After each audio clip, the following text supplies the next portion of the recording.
Hi friends, welcome to boost of life channel. நம்ம இன்றைக்கி என்ன பார்க்க போகிறோம்னா ரொம்பவே சூப்பரான ஈஸியாக டக்குன்னு செய்யக்கூடிய சாம்பார் எப்படி பண்ணுறதுன்னு பார்க்க போகிறோம். வாங்க ஃப்ரெண்ட்ஸ், வீடியோக்குள்ளே போகலாம். நான் ஆல்ரெடி ஒரு டம்ளர் துவரம் பருப்பு, அது கூட 4 தக்காளியை சேர்த்து குக்கரில் போட்டு ஒரு 3 விசில் விட்டு எடுத்து வச்சுக்கிட்டேன். அதை நல்லா மசித்து எடுத்துக்கோங்க விசிலில் அடங்கினப்புறம்.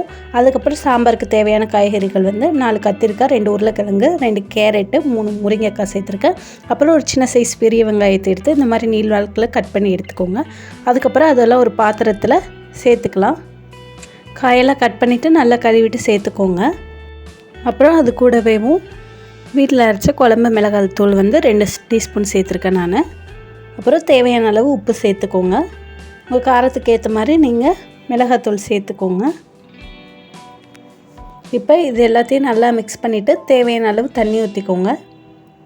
நான் ஒரு பெரிய டம்ளரில் 2 டம்ளர் அளவு தண்ணி ஊற்றிருக்கேன். இந்த காயெல்லாம் நல்லா வெந்து கொதி வரும்போது நம்ம கடைஞ்சி வச்சுருக்க பருப்பை சேர்த்தா போதும். பாருங்கள், நல்லா கொதிக்க ஆரம்பிச்சிருச்சு. இந்த ஸ்டேஜில் நம்ம மசிச்சு எடுத்து வச்சுருக்க பருப்பையும் இது கூட சேர்த்துக்கலாம். இப்போ நல்லா காயெல்லாம் வேகிற வரைக்கும் நல்லா குழம்பு கொதிக்கட்டும்.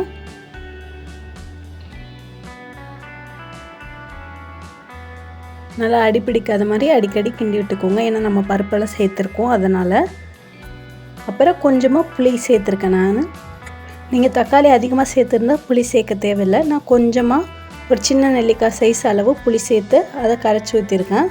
அவ்வளோதான். நல்லா காயெல்லாம் வெந்து நல்லா குழம்பு சொன்னப்புறம் கொத்தமல்லி தூவி இறக்கிடலாம். அவ்வளோதாங்க, ரொம்பவே ஈஸியான சூப்பரான சாம்பார் ரெடி ஆகிடுச்சு.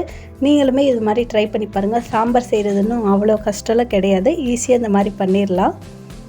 அப்புறம் ஃபைனலாக தாளித்து விட்டால் போதும். வானல் நல்லா ஹீட் ஆனப்புறம் தேவையான அளவு எண்ணெய் ஊற்றிட்டு கடுகு பருப்பு 1 டீஸ்பூனு, அதுக்கப்புறம் தாளிப்புக்கு சின்ன வெங்காயம் சேர்த்துக்கோங்க. அது ரொம்பவே டேஸ்ட்டாக இருக்கும். நான் ஒரு 10 சின்ன வெங்காயத்தை இந்த மாதிரி கட் பண்ணிவிட்டு ஒரு 2 கொத்து கருவேப்பிலை சேர்த்து நல்லா தாளித்து எடுத்துக்கோங்க.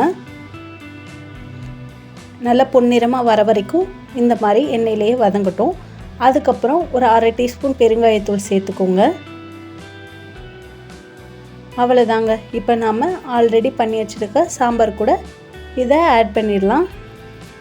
ரொம்பவே சூப்பரான டேஸ்டியான சாம்பார் ரெடி ஆயிரும்.